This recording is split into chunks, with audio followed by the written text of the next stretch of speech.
I'll tie a version of a Red Francis here that I seen Sean Stanton tie a while ago and decided I'd give it a go because it's really easy to do and quite innovative. So I'm going to take a section of red outer here and cut off 8mm or so of that, and then I've taken an inner tube and flame the end of it that you get the little burr on it, and just make sure that's fully cooled down, otherwise it'll deform itself. And pass the inner into the outer and then pull it in. Now this is really only to hold the hook as much as anything. So snip that off, leaving maybe 15mm or so of inner tubing out the end of it. So that's the construct that we're going to tie the actual fly itself on.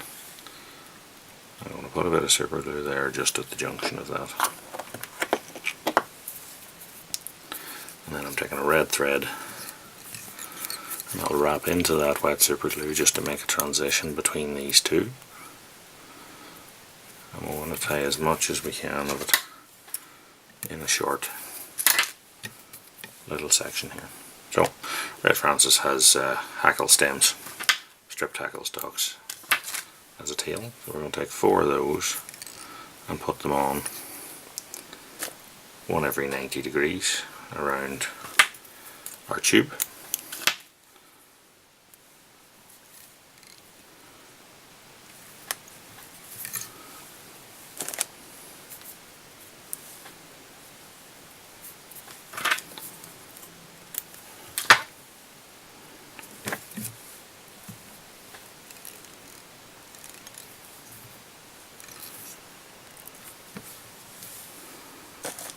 Last one.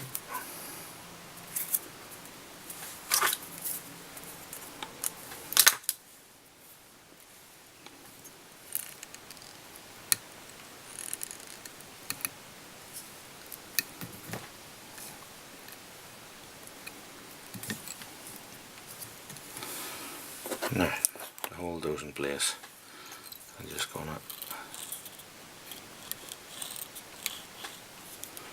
glue up a few inches of our tying thread and wrap over that, ensuring that one of the turns at least is right at the back of that. Now, to make sure they're all the same length, what I'll do is I'll just pull them all back together, hold them by their tips and cut them off at the one spot. And that should give me 4 equally lengthed feelers. And I said super gluing this in should hold that together. Now you need a brown fur of some description. You could even use cock pheasant tail if you want. I'm going to use a possum here. I'm going to strip out the yard hairs and only use this sort of furry or under fur stuff. I suppose traditionally you've been using something like calf tail. And then we'll put that on, let it envelop that like a skirt.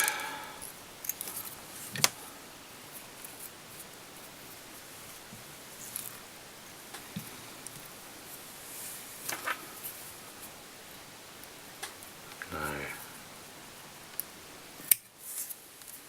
we need to trim this off. Now some people use a blade for that. I don't like the idea of it because if you nick your inner tube at all, it'll just split off on you the first time your fly bends. So not my liking. Get it in as close as you can. Don't worry that it's not fully neat. And then I'll just put a half hitch or 2 onto that to set it in place. Now, as I said, the body on this is made out of cones. I'm going to use this here, which is a Sean Stanton Signature large cone head. This is a dark red one. So I'm going to put a little bit of super glue onto that tie-in point there, and then slide our large signature cone back into that, and that should sort of encase our fur part here, and that'll give you the sort of natural taper that you strive for with the wool when you're tying a normal Francis. Now we put our tying silk back on at the front, and we're going to wrap on a little hackle here. I'm going to use a little red game hen hackle. You can use cock hackle if you want. Just going to tie it in by its tip.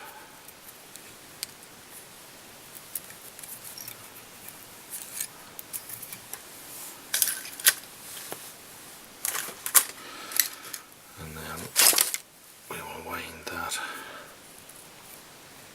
on and just folding it back.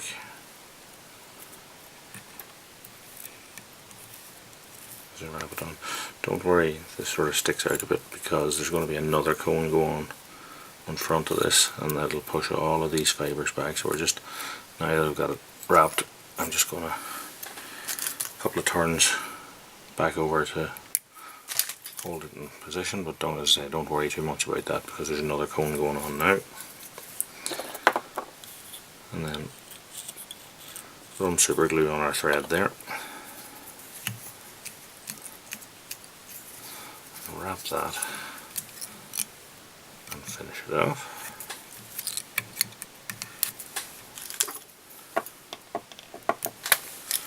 For the front of this now, we're going to use another signature tube, our signature cone head. This time we're using a gold small Sean Stanton signature tube, so a little bit of super glue there, and slide that, and that will fit in onto the red and continue the taper and give you that sort of natural bullet shaped Francis.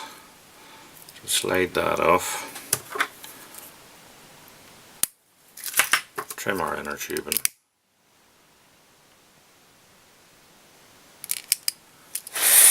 and flame it down, and that is a signature cone red Francis. Very easy to tie, and it has the added weight that you get from two cones in there as the body. So give it a go.